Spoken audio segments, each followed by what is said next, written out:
This is Henry with TDC in Joplin here. Want to go over some things on the engine compartment of the tractor that may help you guys out on the road if you have to explain, a failure out on the road or something you just want to call me and ask me about. You'll know what you're talking about. Come over here into the engine compartment. We'll start back in the back corner. If you look, you have your turbocharger, your EGR cooler. Once again, this is the DD15 motor. Whenever you open your hood in the first thing in the morning, you're wanting to check your engine out, you go ahead and start looking at some of your coolant lines. You got your heater hoses up top.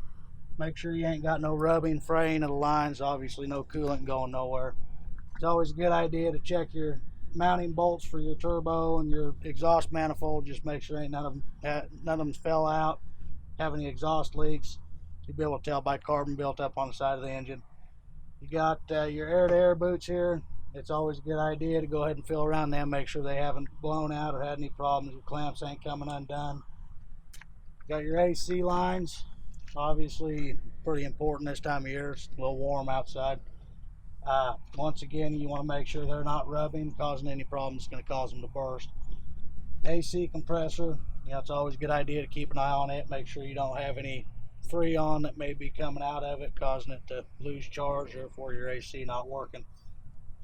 Coming a little farther forward, you got your engine belts and your fan hub. You always want to keep an eye on them. Make sure you don't have any belts coming apart or fraying, excessive cracking, heat cracks. And once again, your upper radiator hose, make sure it's not rubbing on nothing. You don't have no leaks there. Pretty simple on this side. Be a good time to take a look at your steer shocks. Make sure you don't have no loose bolts. Your spring hangers, air lines for your brake chambers. The majority of the stuff on this side of the engine you can pretty much see and get a good idea of what's going on. Go to the other side. Over here is a little more complex. You got quite a bit of stuff. You got your coolant reservoir, of course, which you got your minimum high and your maximum hot and your minimum cold. You want to look at that, make sure you don't have no coolant leaking out of there. You got another air-to-air boot here. You want to make sure there's no big splits in it.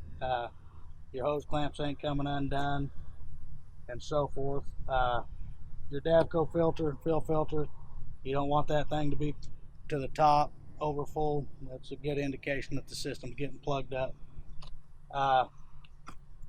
Back in here, you got your oil fill cap. Always make sure you put that back on if you have to add any oil.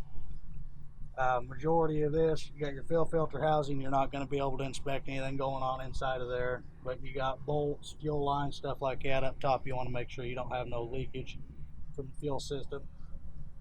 Firewall, you got air lines on your foot brake valve. You want to make sure you don't have no air lines rubbing, causing a potential air leak, causing problems down the road.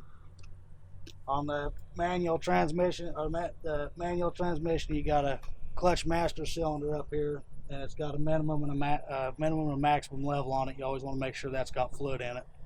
Of course, if you don't have fluid, then you're not going to have a clutch. Your oil, of course, everybody checks oil on their trucks, of course. You want to make sure you're doing it properly. To get an accurate reading on your oil on these trucks, they say they want you to let it sit for 20 minutes before you check your oil on it. You look at the dipstick, it's got a crosshatch in there, and that's 1 gallon of oil. I don't recommend adding anything to it until you're on the lower half of that, 3 quarts or so. Don't let it run out, of course, but you want to check that daily. Best thing to do is first thing in the morning when you're checking your tires when the truck's cold. That way there's no guesswork on it if it's sat long enough. Steer shocks, you got your steering shaft here. You want to grab a hold of it, make sure there's no excessive movement in it. You got your pitman arm, your drag link. You just want to inspect all that and make sure the bolts are not rusting around them, an indication of it being loose. Once again, your brake chamber hoses and power steering lines. Just you do a real good visual inspection on all that. Thank you.